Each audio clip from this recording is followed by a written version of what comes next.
جب فرعون حضرت موسیٰ علیہ السلام اور بنی اسرائیل کو قتل کرنے کے لیے اپنا لشکر لے کر نکلا تو حضرت موسیٰ علیہ السلام دریا کے کنارے پہنچ گئے اور اپنا عصا پانی میں مارا اور دریا نے رستہ دے دیا۔ بنی اسرائیل کے لوگ آسانی سے سمندر پار کر گئے۔ فرعون بھی اسی رستے سے اپنا لشکر لے کر گزرا، لیکن جب وہ اور اس کا لشکر سمندر کے درمیان میں پہنچا تو پانی آپس میں مل گیا۔ فرعون اور اس کی ساری فوج پانی میں غرق ہو گئی، اور یوں اللہ نے ان کو باغوں، چشموں اور عالی شان محلوں سے نکالا، اور پھر ان ظالموں پر نہ آسمان رویا اور نہ زمین، اور بنی اسرائیل کو ان کی چیزوں کا مالک بنا دیا اس لیے کہ وہ صبر کرتے تھے۔ سمندر سے پار ہو کر یہ لوگ مصر کے ریگستان میں سفر کر رہے تھے۔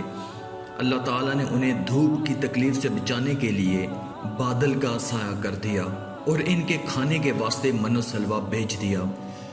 ان کو 12 قبیلوں میں تقسیم کر دیا اور ہر ایک کے لیے پانی کا ایک چشمہ مقرر کر دیا، مگر زیادہ دیر تک وہ ان چیزوں پر صبر نہ کر سکے، اور زمین کی ترکاریوں، گیہوں، ساگ، ککڑیاں، لہسن، مسور اور پیاز وغیرہ کی خواہش کی۔ حضرت موسیٰ علیہ السلام نے مجبوراً انہیں شہر جانے کی اجازت دے دی۔ جب حضرت موسیٰ علیہ السلام کوہ طور پر گئے کہ اللہ تعالیٰ سے تورات حاصل کریں تو قوم میں اپنے بھائی حضرت ہارون علیہ السلام کو چھوڑ گئے۔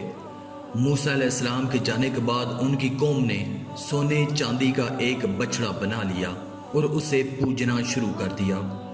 حضرت ہارون علیہ السلام نے انہیں بہت سمجھایا مگر وہ نہ مانے۔ آخر تنگ آ کر وہ چپ ہو گئے کہ کہیں ان میں زیادہ اختلاف نہ ہو جائے۔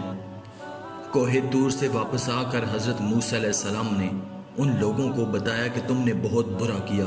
سب نے اپنے گناہوں کا اقرار کیا اور آئندہ کے لیے توبہ کی۔ جب حضرت موسیٰ علیہ السلام بنی اسرائیل کی ہدایت کے لیے کوہ طور سے آسمانی کتاب تورات لے کر آئے اور بنی اسرائیل کو اس پر عمل کرنے کا حکم دیا تو اس وقت انہوں نے حضرت موسیٰ علیہ السلام سے کہا کہ ہمیں اس بات کا یقین کیسے آئے کہ یہ کتاب اللہ تعالیٰ ہی نے نازل کی ہے۔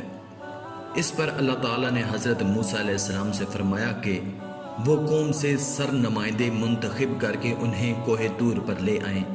چنانچہ کوہ طور پر ان کو اللہ تعالیٰ کا کلام سنا دیا گیا، لیکن اب انہوں نے اپنے مطالبے کو بڑھا کر یہ کہا کہ ہمیں تو اس وقت تک تورات پر یقین نہیں آئے گا جب تک ہم اللہ تعالیٰ کو کھلی آنکھوں نہ دیکھ لیں۔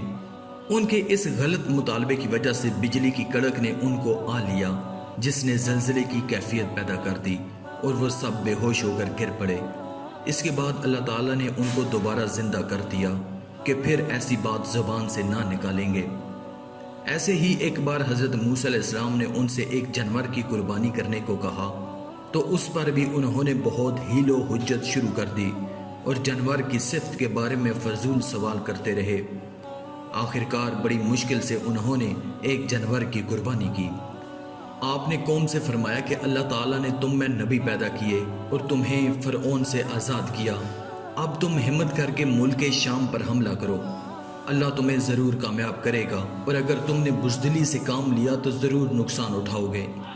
مگر ان لوگوں نے صاف انکار کر دیا اور کہا وہاں کے رہنے والے بڑے بہادر اور جواں مرد ہیں، اگر وہ اپنے آپ اس ملک کو خالی کر دیں تو ہم ضرور اس ملک پر قبضہ کر لیں گے، ورنہ آپ جانیں اور آپ کا خدا جانے ہم تو یہاں سے 1 انچ آگے نہیں بڑھیں گے۔ آپ ان کا جواب سن کر بہت ناراض ہوئے اور دعا کی کہ اے میرے رب، مجھے اور میرے بھائی کو ان نافرمانوں سے الگ کر دے۔ اللہ تعالیٰ کی طرف سے ارشاد ہوا کہ تم ان بدبختوں کی وجہ سے رنج نہ کرو، ہم نے 40 سال تک ان کا داخلہ ملک شام میں بند کر دیا ہے، یہ جنگل ہی میں بھٹکتے رہیں گے۔ چنانچہ ایسا ہی ہوا اور 40 سال تک وادی طیہ میں بھٹکتے رہے۔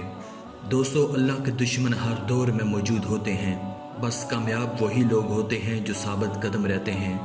اللہ ہمیں اور آپ کو ثابت قدم رہنے کی توفیق عطا فرمائے، آمین۔ آج کی اس ویڈیو میں تھا بس اتنا ہی۔ مزید اسلامی ویڈیوز کے لیے ہمارے اس چینل کو سبسکرائب کریں اور ساتھ میں موجود گھنٹی کو بھی دبا دیں۔ شکریہ۔